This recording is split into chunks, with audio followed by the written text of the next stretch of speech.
కైలాశకుడు పొందినటువంటి అనుభవము. ఆయన నిరంతరము ధ్యానమగ్నుడై ఆయన మనస్సు ఎప్పుడూ కృష్ణుని యందు రమిస్తూ ఉంటుంది. కాబట్టి కృష్ణ పరమాత్మ పొంగిపోయి ఆయనకి ఒక్కొక్క లీలని ఆయనకి దర్శనం చేయించారు. ఆయన తాను పొంది ఊరుకోకుండా అది అందరికీ అందాలని దాన్ని శబ్ద చిత్రంగా గీసి శ్లోకంగా మనకిచ్చారు. ఒకానొక నాడు కృష్ణ పరమాత్మ ఒక వీధిలో నడిచి వెళ్ళిపోతున్నారు. ఈ శ్లోకాన్ని మీరు ఇవాళ ఇలా అర్థం చేసుకోండి చాలు. రేపటి రోజున దీని వెనకాతల ఉన్న తాత్వికమైన రహస్యాన్ని మీకు విజ్ఞాపన చేస్తాను. అలా వెళ్ళిపోతూ వెళ్ళిపోతూ ఆయనకి ఒక ఆలోచన వచ్చింది. అక్కడ ఆయన గర్ల్ ఫ్రెండ్ అనుకోండి, అలా అనుకుంటే వచ్చిన నష్టమేం లేదు. ఆయనకి ఒక స్నేహితురాలైన ఆడపిల్ల, ఒక ఆడపిల్ల ఆ ఇంట్లో ఉంది. ఆయన వెళ్ళి ఆ తలుపు కొట్టి పేరు పెట్టి పిలవడం. ఎందుకు పిలవడో తెలుసా అండి? పేరు పెట్టి పిలిచాడు అనుకోండి లోపల ఉన్న అమ్మాయిని, వాళ్ళ నాన్నగారు ఉంటే ఏమా ఏంటి ఇలా వచ్చావు అన్నారు అనుకోండి, మళ్ళీ నిన్నట్లాగా నిన్న చెప్పాను చూడండి, ఎందుకు వచ్చాడు మన్మందిరా శంకయా, మళ్ళీ ఏవో మొదలెట్టాలి. అందుకని ఈసారి ఏం చేశాడంటే, మనం లోపలికి వెళ్ళడం ఎందుకు, తలుపు చప్పుడు చేస్తే ఆ అమ్మాయి పలికింది అనుకోండి, అప్పుడు చెప్పచ్చు తను ఎవరో అనుకున్నాడు. అనుకుని చెయ్యి పెట్టి తలుపు మీద కొట్టాడు. కొడితే లోపలున్న ఆవిడ చాలా చమత్కారి. ఆవిడ వింది, ఈ చప్పుడు మనవాడిదే, వచ్చాడనమాట, తలుపు కొడుతున్నాడు అనుకుంది. ఆవిడంది లోపల నుంచి, అంగుళ్యా కక్కవాటం ప్రహరతి అంది. ఎవరయా ఇంటి తలుపుని కొడుతున్న వాళ్ళు అంది. అంటే ఈయనన్నాడు బయటి నుంచి, కుటిలే మాధవ అన్నాడు. కుటిలే అంటే రెండు అర్థాలని చెప్పవచ్చు. కుటిలే అంటే వంకర స్వభావము కలది అని ఒకటి, ఏదో ఆట పట్టించాలని చెప్పి కుటిలే అన్నాడు. కాదు కాదు, చాలా అందమైనటువంటి నొక్కు నొక్కుల జుత్తున్న వారిని కూడా కుటిలే అని పిలవడం ఒక సాంప్రదాయం ఉంది. కాబట్టి కుటిలే మాధవ అన్నాడు. నేను మాధవుడను అన్నాడు.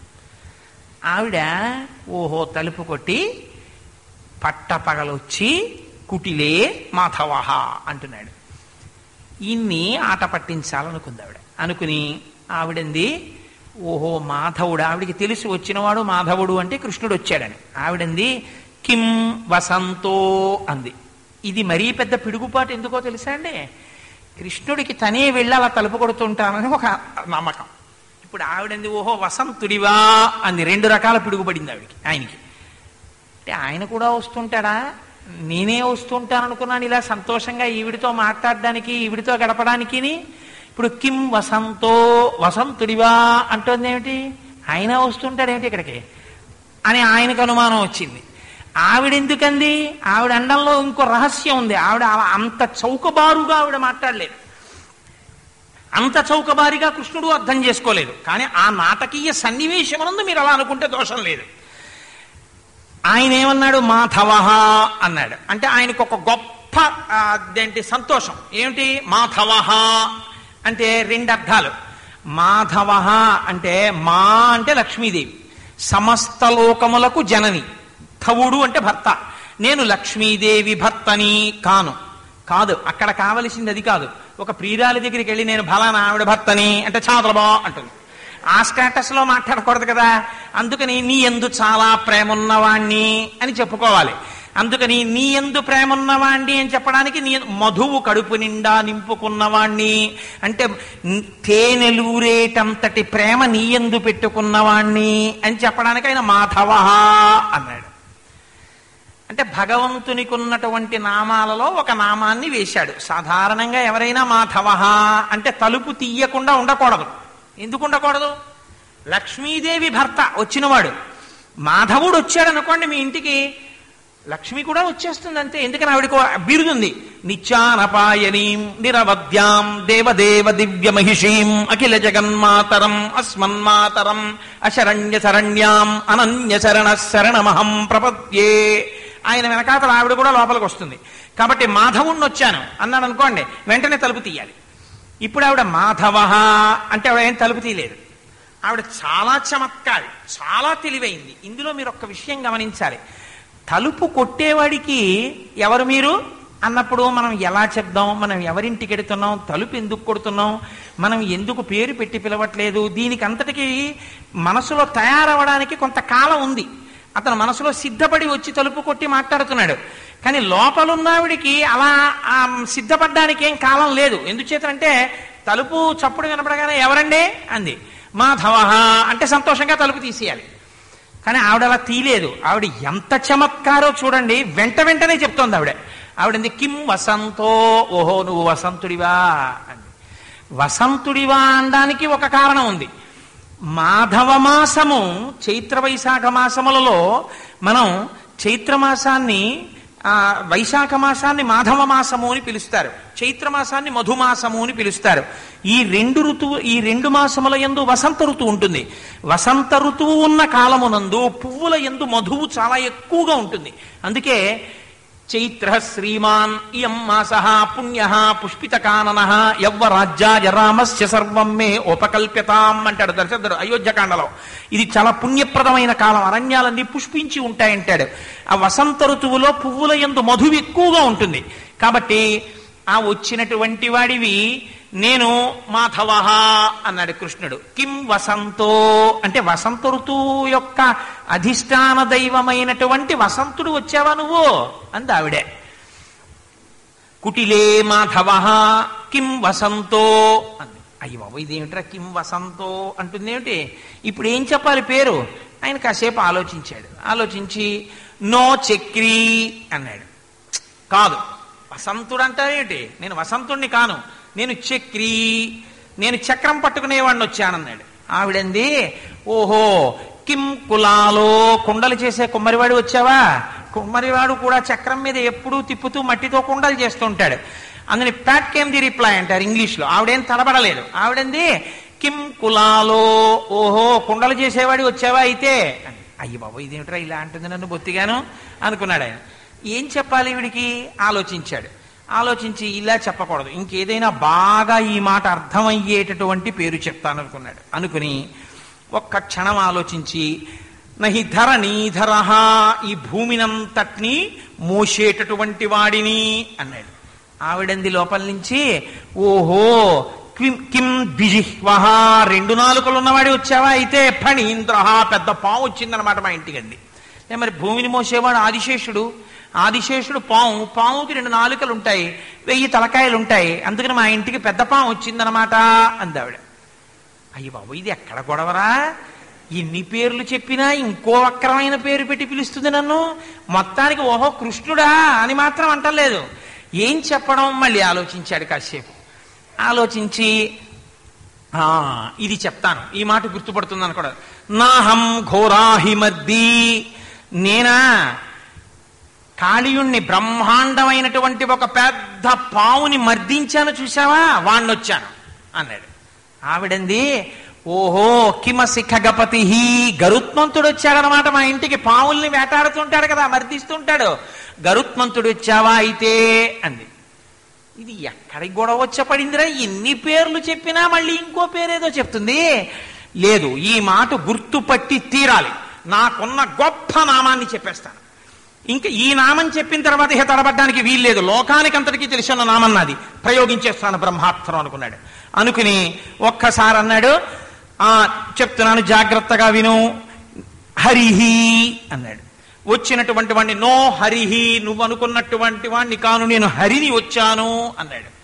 ఆవిడంది ఓహో మరి చెప్పమే, కిం కపీంద్ర, పెద్ద కోతి వచ్చిందా మా ఇంటికైతే అంది. హరి అంటే కోతి అని ఒక అర్థం ఉంది, హరీశ్వర అని వాడుతుంటారు సుందరకాండలో వాల్మీకి మహర్షి. కాబట్టి పెద్ద కోతి వచ్చిందా మా ఇంటికి అంది. ఇంకా ఇన్ని మాటలు చెప్తున్నా సరే లోపల నుంచి ప్రతి ఏది చెప్పినా వెంటనే దాన్ని ఇంకో దానికి అన్వయం చెప్పేస్తున్నటువంటి గోపకాంతకి తిరిగి జవాబు చెప్పడం ఎలా చెప్పాలో, నేను ఫలానా అని చెప్పుకోవడం చేత కాక ఆఖరికి ఇత్యేవం గోపకన్యా ప్రతివచజిత పాతునశ్చక్రపాణి, తన పేరు తాను చెప్పుకోవడం చేత కాక ఈ లోపల ఉన్న గోపికకి అసలు ఎలా చెప్తే కృష్ణుడు అంటుంది అని అర్థం కాక చిన్న బుచ్చుకుని గోపిక చేతిలో ఓడిపోయి తలదించుకుని బొటన వేలుతో నేల రాస్తున్న కృష్ణుడు మమ్ము రక్షించుగాక అన్నాడు విలాసుడు. నిజంగా ఆయన ఎలా దర్శనం చేశాడో మహానుభావుడు. కానీ అయితే మీరు ఆ శ్లోకమునకు ప్రయోజనం కేవలం అంతే అనుకుంటే మీరు చిన్న పొరపాటు పడినట్టు. ఎందుచేత అంటే కేవలం అది మంచిదే, ఆ సన్నివేశం మనస్సుని పట్టుకోవడం. మీరు ఏ రూపంగా సన్నివేశాన్ని పట్టుకున్నా మీరు పట్టుకున్నది పరమాత్మని కాబట్టి దాని యొక్క ఫలితము మీ యందు ఉంటుంది. ఖచ్చితంగా అది అమృతం అయి తీరుతుంది. లేకపోతే అది కృష్ణకర్ణామృతం ఎందుకు అవుతుందండి? చెవుల్లోంచి వింటున్నప్పుడు అమృతం ఎందుకు అవుతుంది అది? కాబట్టి అది కృష్ణకర్ణామృతమే. ఒక గొప్ప సన్నివేశాన్ని కూడా తీసుకొచ్చి మీ మనస్సుకు అందిస్తున్నారు లీలాశకుడు. తాను అనుభవించింది మీకు అందించారు. ఇందులో గమ్మత్తు చూడండి. మొట్టమొదటి పేరు పిలిచినప్పుడు ఉన్న విశేషాన్ని మీకు నేను చెప్పాను. అంగుళ్యాః కక్కవాటం ప్రహరతి కుటిలే మాధవ కిం వసంతో అంటే ఆయన అన్నారు నో చక్రీ అన్నాడు. చెప్పినప్పుడు ఆవిడ మాధవుణ్ణి అంటే వసంతుడు అని అన్వయం చేసేసింది. ఇప్పుడు కృష్ణ పరమాత్మ తనకి తప్ప వేరొకరికి లేనటువంటి ఒక ఆయుధాన్ని గుర్తుగా చెప్పారు. ప్రపంచంలో చక్రం పట్టేటటువంటి వాడు శ్రీ మహావిష్ణువు ఒక్కడే. సుదర్శన చక్రాన్ని ఇంకెవ్వరూ పట్టరు. ఎన్ని కోట్ల మంది రాక్షసుల కుత్తుకలు కూసినదో ఆ సుదర్శన చక్రం. అటువంటి సుదర్శన చక్రాన్ని ఎప్పుడూ తన వేలుకి ధరించి ఉంటాడు. అటువంటి తన చక్రాన్ని గుర్తుగా చెప్తే గుర్తుపట్టకపోవడం అన్న ప్రశ్న ఉండదు. అందుకని ఆయన అనుకున్నాడు, ఇప్పుడు నన్ను గుర్తుపట్టకపోవడం ఎలా జరుగుతుంది? కాబట్టి చక్రీ అన్నాడు. ఆవిడ ఎంత స్థాయికి కిందకి తీసుకొచ్చిందంటే కిం కులాలో, ఓహో అయితే నువ్వు కుండలు చేసేవాడివా అంది. ఇందులో మీరు ఒక్క విషయం గుర్తు చేసుకుంటూ ఉండండి లోపల మనస్సులో. మనందరం భగవంతుణ్ణి ఎన్ని నామాలో పెట్టి పిలుస్తుంటాం. విష్ణు సహస్రం, విష్ణు అష్టోత్తరం, శివ సహస్రం, శివాష్టోత్తరం, లలితా సహస్రం, లలితాష్టోత్తరం, ఇలా ఎన్ని నామాలో. ఈ నామాలు పెట్టి మీరు పిలిచినప్పుడు పలికేటటువంటి వాడెవరు? ఆ పరమాత్మే. నామమునకు నామికి భేదం లేదు. ఇప్పుడు ఎవరో నాకు అటుపక్క నుంచి కోటేశ్వరారో నువ్వు పెద్ద కేకేశారనుకోండి, నేను గభాలను ఇలా తిరుగుతాను. ఆ పేరుతో నా మనస్సు అంత తాదాత్మ్యతని పొందిపోయింది. నామికి నామమునకు భేదం ఉండదు. కాబట్టి మీరు ఇందులో ఏ నామం పెట్టి పిలిచినా భగవంతుడు పలుకుతున్నాడు. కానీ అటువంటి పరమాత్మ చిత్రం ఏమిటంటే భక్తురాలు తనని పిలవడం కాదు, తాను తన పేర్లు చెప్పుకుంటున్నాడు. ఇవాళ నాకు ఈ పేర్లున్నాయి, ఏ పేరు చెప్తే ఇంకా తాను తప్ప వేరొకడో అలా ఉండడో అలాంటి పేర్లన్నీ ఏరుకుంటున్నాడు తన పేర్లలోంచి. ఏ స్థితికి తీసుకొచ్చిందో చూడండి ఆవిడ.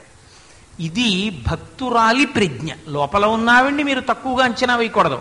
ఎంతటి భక్తురాలో చూడండి. ఆవిడదంతటి శారదా కటాక్షం. లేకపోతే సాక్షాత్ శ్రీమన్నారాయణుడు వచ్చి ఇంటి ముందు నిలబడితే ఆయన చెప్పుకున్న ప్రతి పేరుని ఆవిడ ఇంకో రకంగా అన్వయం చేసింది. ఆవిడ అపరకాళిదాస్ అయి ఉండాలి. ఆవిడ కూడాను నో చక్రీ అంటే కిం కులాలో. ఇప్పుడు ఆయన అన్నాడు నహి ధరణీధరః, నేను భూమిని మోస్తూ ఉంటాను అన్నాడు. ఆయన భూమిని భరిస్తున్నాడు అని ఎలా చెప్తాడు? ఆదిశేషువు కదా భరిస్తున్నవాడు. సమస్త లోకములు ఆయన యందే ఉన్నవి అని మీకు భాగవతమే చెప్తోంది.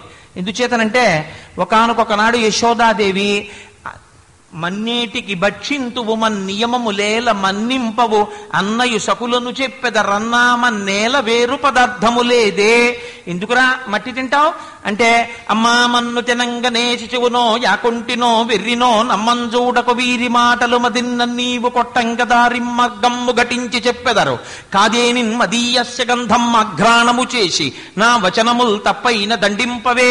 అమ్మ నన్ను కొట్టించడానికి ఇలా చెప్తున్నారమ్మా, ఏది నా నోరు తెరుస్తాను వాసన చూడు, నా నోరు మట్టి వాసన వస్తే నన్ను కొట్టేయమ్మా అన్నాడంతే. అంటే అయితే ఏది నోరు తెరు అంది. నోరు తెరిచాడు. తీరా నోరు తెరిచేటప్పటికి ఆవిడ నోట్లోకి చూస్తే ఆ నోటి లోపల సమస్త బ్రహ్మాండములు ఆవిడికి దర్శనమయ్యాయి. కలయో వైష్ణవమాయయో ఇతర సంకల్పార్థమో సత్యమో తలపన్నేర కయున్నదాననో యశోదాదేవి కానో పరస్థలమో బాలకుడెంత వీని ముఖస్తంభై అజండంబు ప్రజ్వలమయ్యుండుటకేది హేతువో మహాశ్చర్యంబు చింతింపగన్నది యశోదా రోజున. సమస్త బ్రహ్మాండములు ఆయన యందే ఉంటాయి. ఒక నువ్వు గింజ యందు సమస్త నువ్వులు గింజల యొక్క తత్వము ఉన్నట్టు. ఒక నువ్వు గింజ తీసి మీరు పాతారనుకోండి, అందులోంచి వచ్చిన నువ్వు చెట్టులోంచి ఇన్ని నువ్వులు వస్తాయి. ఇన్ని నువ్వులు మీరు పాతారనుకోండి, మళ్ళీ అన్ని నువ్వు చెట్లు వస్తాయి. అన్ని నువ్వు చెట్లలోంచి మళ్ళీ పాతారనుకోండి, అనంతమైన నువ్వుల రాశి వస్తుంది. ఇన్ని నువ్వుల రాశికి సంబంధించినటువంటి వ్యూహము ఒక నువ్వు గింజ ఎందే ఉన్నట్టు, మర్రి చెట్టు యొక్క వ్యూహము మర్రి విత్తనమునందున్నట్టు, సమస్త బ్రహ్మాండము చిన్నవాడిగా కనపడినా ఆయన ఎందే చేరి ఉంటుంది. అందుకే ఆయన నడిచి వెడుతుంటే వామనమూర్తిగా అఖిల ప్రపంచ గురుభర నిర్వాహకుడకుట చేసి నెరుచనిదేరన్ కర్వుని వేగు సహింపక నుర్వీస్తలి కుంగె మొగ్గె నురగేంద్రుండున్నారు పోతన గారు. ఆయన నడిచి వెడుతుంటే సమస్త బ్రహ్మాండములు ఆయన కడుపులో ఉండడం వల్ల ఆయన భారమునకు ఆదిశేషుడి పడగలు కూడా వంగిపోయాయా అన్నారు. ఇటువంటి వాడు సమస్త బ్రహ్మాండములను తాను భరిస్తున్నాడు తన కడుపులో పెట్టుకుని. కాబట్టి ధరణీధర ఆవిడేమంది, ఆవిడ ఆ మాట అనడానికి ఒక కారణం ఉంది. ఆవిడంది వెంటనే రెండు పేర్లు చెప్పింది ఈసారి. ఇప్పటి వరకు నో చక్రి అంటే కిం కులాలో అని ఊరుకుంది, ఈసారి అలా ఊరుకోలేదు. ఆవిడంది ధరణీధర అంటే కిం ద్విజిహ్వః అంది. 2 నాలుకలు ఉన్నవాడివా అంది. ఈ 2 నాలుకలు ఉన్నవాడివా అని ఎందుకు అడగాలి అంటే దెప్పి పొడుపు ఒకటి ఉంది ఇందులో. దీనికి ముందు రోజే ఒక చిత్రమైన సన్నివేశం జరిగింది. కృష్ణుడు తల వంచుకుని వెళ్ళిపోతున్నాడు ఒక రాచమార్గంలో. ఆ వెళ్ళిపోయేటప్పుడు మనసు నిండా రాధాదేవిని తలుచుకుంటూ వెళ్ళిపోతున్నాడు. అటువైపు నుంచి చంద్రావళి అనబడేటటువంటి వేరొక గోపిక వచ్చింది. గభాలన ఎదురవడంలో ఆగాడు కృష్ణుడు. ఆ చంద్రావళి వంక చూశాడు. చంద్రావళి తన వంక చూశాడని పొంగిపోయింది. పొంగిపోతే ఆయన అన్నాడు, మనస్సులో రాధాదేవి ఉన్న కారణం చేత రాధా బాగున్నావా అన్నాడు. అంటే ఆవిడ చూసి ఓహో ఈయన మనస్సు నిండా రాధని పెట్టుకుని నన్ను పలకరించాడనమాట అని ఆవిడంది బాగున్నాను కంస అని. అనేటప్పటికి ఆయనకి బాహ్య స్మృతి వచ్చింది. కంస అంటా ఏమిటంది అన్నాడు. నువ్వు రాధ అనలేదా అంది. అనేటప్పటికి తలొంచుకుని సిగ్గుపడిపోయాడు. అలా సిగ్గుపడిపోయిన కృష్ణుడు మమ్ము రక్షించుగాక అన్నాడు నిరాశకుడు. ఇవి పైకి శృంగారభరితంగా కనపడవచ్చు, కానీ వీటి వెనక చాలా గొప్ప తాత్విక సందేశాలున్నాయి. కాబట్టి ఇప్పుడు ద్విజిహ్వః నువ్వు 2 నాలుకలతో మాట్లాడుతుంటావు. కాదు కాదు, పరమాత్మ శ్రీ మహావిష్ణువు ఒక్కొక్క చోట మాట్లాడితేనండి మహామహులు పట్టుకోలేరు ఆయన మాట్లాడింది ఏమిటో. అంత అందంగా మాట్లాడతాడు, పైకి దొరకడాయన. ఎంత మాయ కంపిస్తాడో నిజంగా. వామనమూర్తిగా వెడుతున్నప్పుడు బలిచక్రవర్తిని చూసి ఆశీర్వచనం చేశాడు మహానుభావుడు. స్వస్తి జగత్రయీ భువన శాసనకర్తకు హాసమాత్ర విధ్యస్త నిలింబభర్తకు సుదారాపదవ్యవహర్తకున్ మునీంద్రస్తుత మంగళాద్ధర విధాన విహర్తకు దానవలో మంగళాద్ధర విధాన విహర్తకు నిర్జరీగళన్యస్త సువర్ణ సూత్ర పరిహర్తకు దానవలోకభర్తకున్ అన్నాడు. స్వస్తి స్వస్తి స్వస్తి స్వస్తి ఆశీర్వచనం. విశ్వనాథ సత్యనారాయణ గారు పొంగిపోయారు. ఆంధ్ర సాహిత్యంలో పోతన గారులా ఈ పద్యం రచించగలిగిన వాళ్ళు లేడని. స్వస్తి జగత్రయీ భువన శాసనకర్తకు, ఒరే ఇన్నాళ్ల నుంచి ఇప్పటి వరకు నా అంతటి మొనగాళ్ళు లేడని కూర్చుని శాసనం చేశావు. స్వస్తి, ఇంక ఇవాళతో అయిపోయింది ఆ పదవి. లోపల ఇంక ఇవాళతో అయిపోయింది, నేను వచ్చేసాను, దానం పుచ్చుకుంటాను, నిన్న కిందకి తొక్కేస్తాను. పైకి ఆశీర్వచనం. పాపం ఆ వెర్రాయనన్నాడు. ఈయన్ని చూసి అయ్యో పిల్లాడా నువ్వు ఎక్కడుంటావురా ఏమిట్రా అని నిన్ను అడిగాడు. అడిగితే ఆయన ఎంత చమత్కారంగా మాట్లాడాడో తెలుసా అండి. ఎవ్వరి వాడనంసే రీతి పలుకుదు ఒక చోటనకయందుండ నేర్తు, ఇది నాకు నెలవని ఏ రీతి పలుకుదు అన్నిలో కంబుల ఉండ నేర్తు, ఇది నడువడి అని ఎట్లు వక్కా నింతు పుని ముప్పోకల పోవ నేర్తు, అది నేర్తు ఇది నేర్తు అని ఏల చెప్పంగా నిరుపులన్నీయుని నేర్తు, ఒరులు నాకు కాదు ఒరులకు నేనవుదు ఒంటివాడ చుట్టమొకడు లేడు, తొల్లి సిరియు కలదు చెప్పెద నాటెంకి సుజనులందు తరచు సొచ్చియుండు అన్నాడు. ఇక్కడ ఉంటాను అక్కడ ఉంటానని ఏం చెప్తాను లేండి, అంతటా ఉంటాను. ఫలానా వాళ్ళ పిల్లాడినని నేను ఏం చెప్తానండి, వాళ్ళ మాట వింటే కదా ఏదో నాకు తోచిన పనులు నేను చేస్తూ ఉంటాను. ఇది చదువుకున్నాను అది చదువుకున్నానని చెప్పడం ఎందుకు? లోకంలో ఎన్ని చదువులు ఉన్నాయని మీరు అనుకుంటున్నారో అవన్నీ నేను చదివానని అనుకోండి.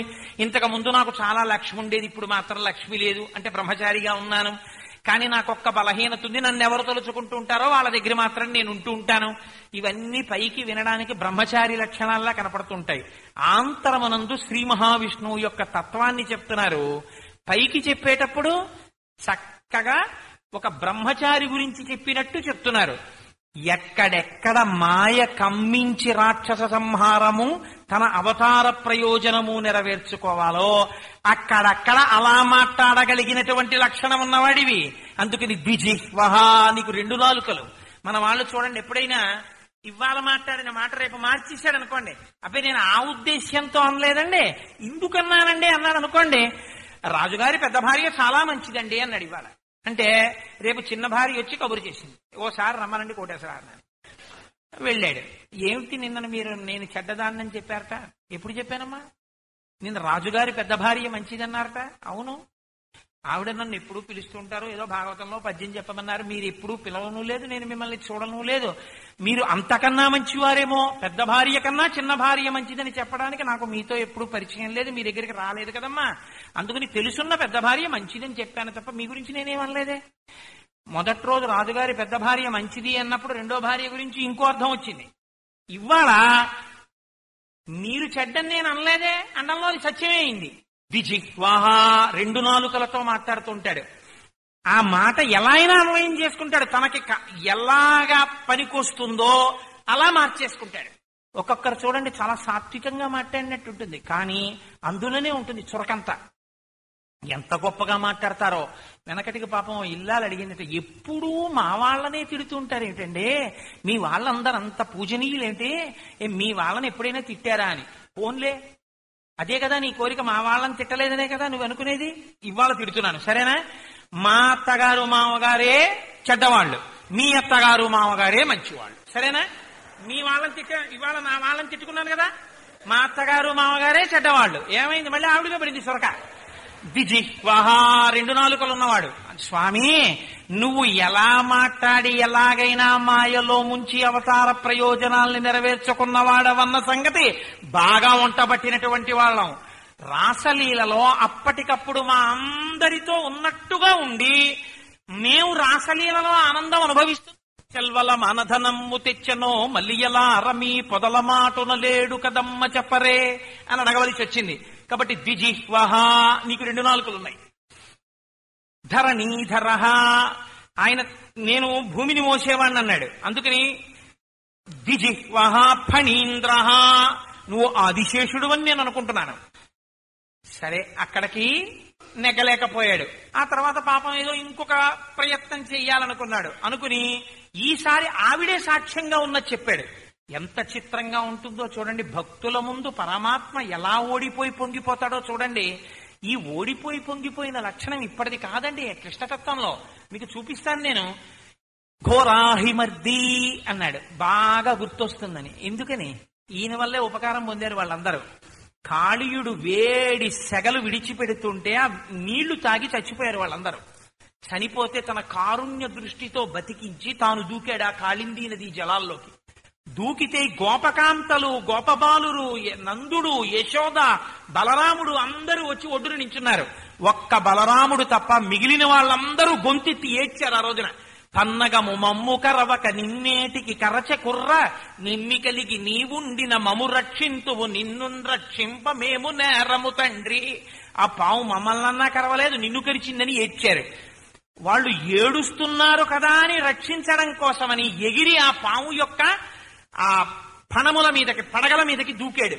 యమునా వీచి మృదంగ వజ్జముల మ్రోయం తీర గోపౌఘర్షమనోజ్ఞధ్వనితంబు గేయముగ జించత్కాళి తవ్యాళి రంగ తరంగ తలంబునన్ పటుగతిన్ గంజాక్ష నిర్మర్దనచ్చము హృద్యద్భుత భీమమైప రగ దివ్యశ్రేణి చూచందివిన్ వెస దామోదరుపాదఘాతనగతుల్ వేవేల చందంబులన్ ప్రసభాటోపము చూపబాపణ భృచ్చటామండలంబసహంపై పగిలెన్ మణుల్ చెదరగా నాస్యంబులన్ సోనితం బెసగన్ దంస్ట్రలు నుగ్గుగాగ గరళ వహ్నిజ్వాలికల్ వెల్వడన్. ఆ రోజున కాళీయమర్దనం చేశాడు. ఆ యమునా నది ఒడ్డున ఉన్నటువంటి గోపకాంతల యొక్క ఆనందంతో కూడిన అరుపులు పాటగా, యమునా నదీ కెరటముల యొక్క చప్పుళ్ళు మధ్యల ధ్వనిగా, అది రంగస్థలంగా కాళీయుడి పడగల మీద నాట్యం చేసి ఘోరాహిమర్ది, కాళీయుణ్ణి మర్దించాను. ఆ రోజున నువ్వు ఎదురుగుండా ఉన్నావు, నీకు గుర్తులేదు అని అడిగితే ఆవిడ ఎంత చమత్కారో చూడండి. వెంటనే ఆవిడంది, కిమసి ఖగపతి, అయితే గరుడుడివా అంది ఆవిడ. మరి గరుత్మంతుడు కూడా మర్దిస్తాడు కదా పావుల్ని. ఆఖరికి తనకున్న గొప్ప నామం ఆయన చెప్పాడు మహానుభావుడు. కాదు కాదు, నో హరిహి, నేను హరిని అన్నాడు. హరిహరులు హరిహరులు అంటుంటాం మనం. హరి అన్న మాటకి తేలికైన అర్థం మీ పాపములను హరించేటటువంటి స్వభావం ఉన్నవాడు. దుఃఖమునకు ఏది కారణమో మీరు చేసిన పాపమే. నీ దుఃఖమునకు కారణమైన పాపమును హరించగలిగినటువంటి కారుణ్యమూర్తి. అందుకే వెంకటేశ్వరుడిగా వచ్చాడు కలియుగంలో. ఆ వచ్చినటువంటి వాడు కేవలం పాపములు అన్నీ ఉండేటటువంటి వెంట్రుకలని, ఆశ్రయస్థానములు వెంట్రుకలు కనుక తల వెంట్రుకలను తాను తీసుకుని ఆ రూపంలో మీ పాపాలని తీసేస్తాడు. వేం అంటే పాపం, కటతీతి ఇతి వెంకట. అలా పాపములను తొలగించి మీకు దుఃఖములు లేకుండా మీకు సుఖములు కలిగేటట్టుగా అనుగ్రహిస్తాడు. అంతటి కారుణ్యమూర్తి. అందుకని నా పేరే అది అసలు, హరిహి అన్నాడు. ఆవిడెంత చమత్కారి. ఆవిడంది, ఓహో హరి అంటున్నావా, కిం కపీంద్ర, అయితే నువ్వు కోతివా, పెద్ద కోతివా అని అడిగింది. ఎవరైనా ఏ మాటైనా భరించగలరు, కానీ లోకంలో తన ప్రియురాలే ప్రియుణ్ణి పట్టుకుని ఓ కోతి ఇలా రెండందనుకోండి, చాలా బాధగా ఉంటుంది మనస్సు. అక్షరం పలకలేకపోయానండి, పొరపాటున పలికాను అని సర్ది చెప్పుకున్నా ఎవరైనా గబుక్కుని కోటేశ్వరరావు గారు అన్నారనుకోండి, నిజంగానే అన్నాడా, తడబడి అన్నాడా, లేకపోతే ఏదైనా మనసులో పెట్టుకుని అన్నాడా, ఇంతమంది అన్నది ఈయన ఎందుకు అనలేకపోయాడు, తా దగ్గర తా ఎందుకు పలికిందనిపిస్తుంది. ఆ కోతి అనగానే అవతల వాడికి చాలా బాధేస్తుంది, ఏంటి నేను అలా ఉన్నానా అనిపిస్తుంది. కాబట్టి ఆఖరణ ఈ మాట అనేటప్పటికీ ఇంత పరమాత్మకి ఇంకో నామం గుర్తు రాలేదు. చిత్రం ఏమిటో తెలుసా అండి, ఇన్ని నామాలతో పిలిపించుకుని ఆ నామం పిలిచేటప్పటికి పరిగెత్తుకొచ్చే లక్షణం ఉన్నవాడు. ఇన్ని లక్షణాలున్నవాడు తన నామాలు తాను చెప్పుకున్నాడు సృష్టిలో. ఇలా ఎక్కడా ఉండదు. తన నామాలు తను చెప్పుకోవడం ఏంటండి, తన నామాలు తాను చెప్పుకుంటే తనని గుర్తించడానికి అవకాశం లేకుండా పోయి ఆవిడ గుర్తించలేదు. గుర్తించనట్టు నటించి ఆవిడ కొత్త చమత్కారంతో అన్వయం చేసింది.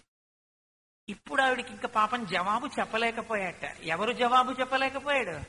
ఎవడు సమస్త వాంగ్మయమునకు ఆధారమో, ఎవడు సమస్త వాంగ్మయమునకు అకార రూపుడై ఉన్నాడో అటువంటి వాడు ఇంకొక నామం చెప్పుకోలేక గోపకాంత ప్రతివచనజిత, ఆ గోపకాంత పలికినటువంటి పలుకుల చేత ఓడిపోయి నోట మాట రాక నేల వంక చూపులు చూస్తూ నిలబడిపోయినటువంటి కృష్ణుడు మమ్ము రక్షించుగాక.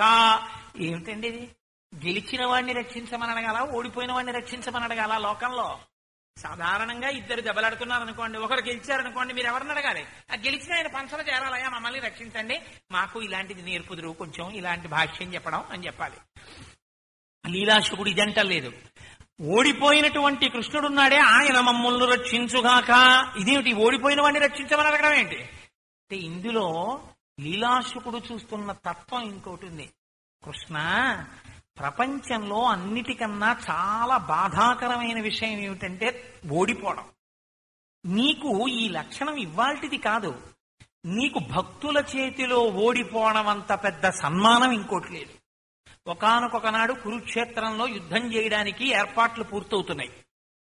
ఎవరో వచ్చారు కృష్ణ పరమాత్మ వైపు నుంచి, అర్జునుడి వైపు నుంచి వచ్చి చెప్పారు, భీష్మాచార్యుల వారు సర్వసైన్యాధిపతి కురుక్షేత్రంలో కౌరవుల వైపు. కృష్ణుడు రథసారథ్యం చేస్తాట, అర్జునుడి రథం నడుపుతాట, అస్త్రం పట్టట, ఆయుధం పట్టట అని. అంటే భీష్ముడు ఒక చిత్రమైన ప్రతిజ్ఞ చేశాడు. కృష్ణుడి చేత నేను ఆయుధం పట్టిస్తానని ప్రతిజ్ఞ చేశాడు. ఆయుధము పట్టనని ప్రతిజ్ఞ చేసిన వాడు పరమాత్మ అన్న విషయం భీష్ముడికి తెలీదా? స్పష్టంగా తెలుసు. తెలుసుండి ఏమని ప్రతిజ్ఞ చేశాడు? పరమాత్మ యొక్క ప్రతిజ్ఞని నేను భంగం చేయిస్తాను, ఆయన ప్రతిజ్ఞ భంగమైపోయేటట్టు చేస్తాను, పట్టిస్తాను ఆయుధం అన్నాడు. ఇప్పుడు కురుక్షేత్రం ప్రారంభమైంది. భగవంతుడి చేత ఆయుధం ఎలా పట్టించచ్చో, ఈశ్వరుడే చేసినటువంటి ప్రతిజ్ఞ ఎప్పుడు పక్కన పెట్టేస్తాడో భీష్మాచార్యుల వారు లోకానికంతటికీ నేర్పాడు. ఎప్పుడు చేశాడో తెలుసా అండి ఈ స్థుతి? ఆఖరణ అంపశయ్య మీద పడుకున్నప్పుడు చేశాడు మహానుభావుడు. కుప్పించి ఎగసిన కుండలంబుల కాంతి గగన భాగం బెల్ల కప్పి కొనగా ఉరికిన ఓర్వక నుదరంబులోనున్న జగముల వ్రేగున జగతి కదుల చక్రంబు చేబట్టి చనుదించు రయమున పైనున్న పచ్చని పటముజార నమ్మితి నాలా ఉనగుబాటు చేయకు మన్నింపుమని క్రీడి మరల దిగువ కరికి లంఘించు సింహంబు కరణి మెరసి నేడు భీష్ముని చంపుదు నిన్ను కాతు విడువు మర్జున ఎటంచు మద్వి శిఖవృష్టి తెరలి చనుదించు దేవుండు దిక్కునాకు అన్నాడు. ఆనాడు భీష్మాచార్యుల వారు కృష్ణుడితో ఆయుధం పట్టించడం కోసమని ఎడతెరిపి లేకుండా అర్జునుడి మీదకి బాణాలేశాడు. వేస్తే కృష్ణ పరమాత్మ ఇంకా తిరిగి బాణం కూడా వెయ్యలేని స్థితిలోకి వచ్చేసినటువంటి అర్జునుడు ఏమిటి బాణాలేడి లేకపోతున్నాడు ఏమిటని ఇలా వెనక్కి తిరిగి చూశారు. పూచిన మోదుగు చెట్టు ఎలా ఉంటుందో అలా ఉన్నాడు అర్జునుడు. ఒంటి నిండా రక్తధారలు కారిపోతున్నాయి. తాను ఎదర కూర్చుని సారథ్యం చేస్తుంటే తనని నమ్ముకుని యుద్ధంలోకి దిగినటువంటి వాడు, కృష్ణుడు ఉన్నాడు అన్న పూనికతో ఉన్నవాడు, తనకి పరమభక్తుడైనటువంటి వాణ్ణి స్వచ్ఛంద మరణ వరం ఉంది కదా అని ఇన్ని బాణాలేసి కొట్టేస్తాడా? చూడి భీష్ముడిని ఏం చేస్తాను అనుకున్నాడు. అంతే మర్చిపోయాడు. ఆయుధం పట్టను అని ప్రతిజ్ఞ చేశానన్న విషయం మర్చిపోయాడు. ఒక్కసారి కుప్పించి ఎగసిన కుండలంబుల కాంతి గగన భాగం బెల్ల కప్పి కొనగా అంపశయ్య మీద పడుకుని చెప్పుకుంటున్నాడు మహానుభావుడు భీష్ముడు పొంగిపోతూ. ఆ రోజున రథంలోంచి దూకేస్తే కుండలాలు రెండు ఇలా ఊగితే వాటి కాంతి ఆకాశం అంతా కప్పేసింది. ఒక్క దూకడంలో ఆయన కడుపులో ఉన్నాయేమో లోకాలన్నీ కదిలిపోయాయి. భీష్ముడి మీదకి కోపంతో పరిగెత్తుకొచ్చేస్తుంటే పైన వేసుకున్న ఉత్తరీయం జారి యుద్ధభూమిలో కింద పడిపోయింది. అర్జునుడు రథంలోంచి కిందకి దూకి ఆ ఉత్తరీయం తీసి చేత్తో పట్టుకుని, బావా అర్జునుడు చేత కాకపోతే యుద్ధం చెయ్యలేకపోతే కృష్ణుడు ఆయుధం పట్టాడంటుంది లోకం, వద్దు బావా వదిలేయి అని వెంట పడుతున్నాడు. నిన్ను చంపుతానని నీ మీద ఇన్ని బాణాలేస్తాడా? నేను నీ ఎదరుండగాను చూడు ఇవాళ ఏం చేస్తాను. ఏనుగు మీద పడి చంపేసేటటువంటి సింహంలా ఇవాళ భీష్మాచార్యుల వారి యొక్క గుండెలు వ్రక్కలు చేసేస్తానని సుదర్శన చక్రం పట్టుకుని నా వైపుకు పరిగెత్తుకొచ్చేశాడు. ఆ రోజున ఆయుధం పట్టనన్న ప్రతిజ్ఞ మర్చిపోయాడు. తన భక్తుడి జోలికి వెళ్ళేటప్పటికి, తన భక్తుడి జోలికెడితే తన ప్రతిజ్ఞ పోతుందని కూడా చూసుకోకుండా మర్చిపోయిన ఆ కృష్ణుడున్నాడే, ఆయన నన్ను రక్షించుగాక అని అంపశయ్య మీద పడుకుని చెప్పుకున్నాడు భీష్మాచార్యుల వారు. భక్తుల చేతిలో ఓడిపోవడం పరమాత్మకి ఎంత ఆనందం మహానుభావుడికి.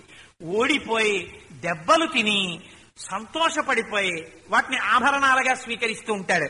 అంతటి భక్తపరాధీనుడు కనుక లోపలనున్న గోపిక చేత ఓడింపబడినటువంటి కృష్ణుడు పరమ ప్రసన్నుడు, చాలా సంతోషపడిపోతాడు. ఓహోహో ఇవాళ నా నామాలు నేను చెప్పుకునే స్థితి వచ్చింది. అసలు లోపలున్నావిడ చెప్పాలి నా నామాలు, నేనే చెప్పుకున్నాను. నా నామాలు నేను చెప్పుకున్నా కూడా నేనెవరో నేనే ఆవిష్కరించుకోలేని స్థితి వచ్చింది. ఋషులు నా గురించి చెప్పారు, వేదాలు నా గురించి చెప్పాయి, భక్తులైన వారు నన్ను తెలుసుకున్నారు, నా నామాలు చెప్పుకున్నారు, పిలిచి నామము చేత నామిని పట్టుకున్నారు. నేను ఇది ఆఖరికి చెప్పుకోలేని స్థితిలో, వాక్కులేని స్థితికి నన్ను తీసుకెళ్లిపోయింది. ఏమీ ఈవిడ శక్తి. నా హరి అన్న నామం పనికి రాలేదు, చక్రి అన్న నామం పనికి రాలేదు, ఘోరాహిమర్ది ఆవిడే సాక్ష్యం పనికి రాలేదు. నేను ఎన్ని చెప్పినా ఇంకో అన్వయం చేస్తోంది. ఇంకా నేను ఈవిడితో ఏం మాట్లాడగలను అని అసలు లోకమునకు మాటలు నేర్పగలిగినటువంటి వాడు మాట్లాడలేకుండా చేసినటువంటి ప్రజ్ఞ కలిగిన గోపిక ఆ ప్రజ్ఞ పొందినది నీ కారుణ్యము చేతనే ఈశ్వరా. అలా ఓడిపోవడం నీకెంత ఇష్టమో, ఆ ఓడిపోయిన నాడు ఎంత ఆనందపడిపోయావో. ఆనందపడిపోయి ఓడిపోయిన వాడు తల ఉంచుకుంటే సిగ్గుపడాలి. నువ్వు అలా ఓడిపోయి తల ఉంచుకోవడంలో ఎంత పొంగిపోయావో. ఆ పొంగిపోతున్న నీ రూపము మమ్ములను కూడా రక్షించుగాక. ఈ దర్శనాన్ని మీకు ఇవ్వడానికి, ఆ సౌలభ్యాన్ని మీకు ఆవిష్కరించడానికి, ఆ కృష్ణ తత్వమును మీ ముందు తీసుకొచ్చి పెట్టడానికి లీలాశుకుడు చేసినటువంటి ఒక అద్భుతమైనటువంటి ప్రక్రియ కాదు, గొప్ప ఔదార్యం, మహాత్యాగం.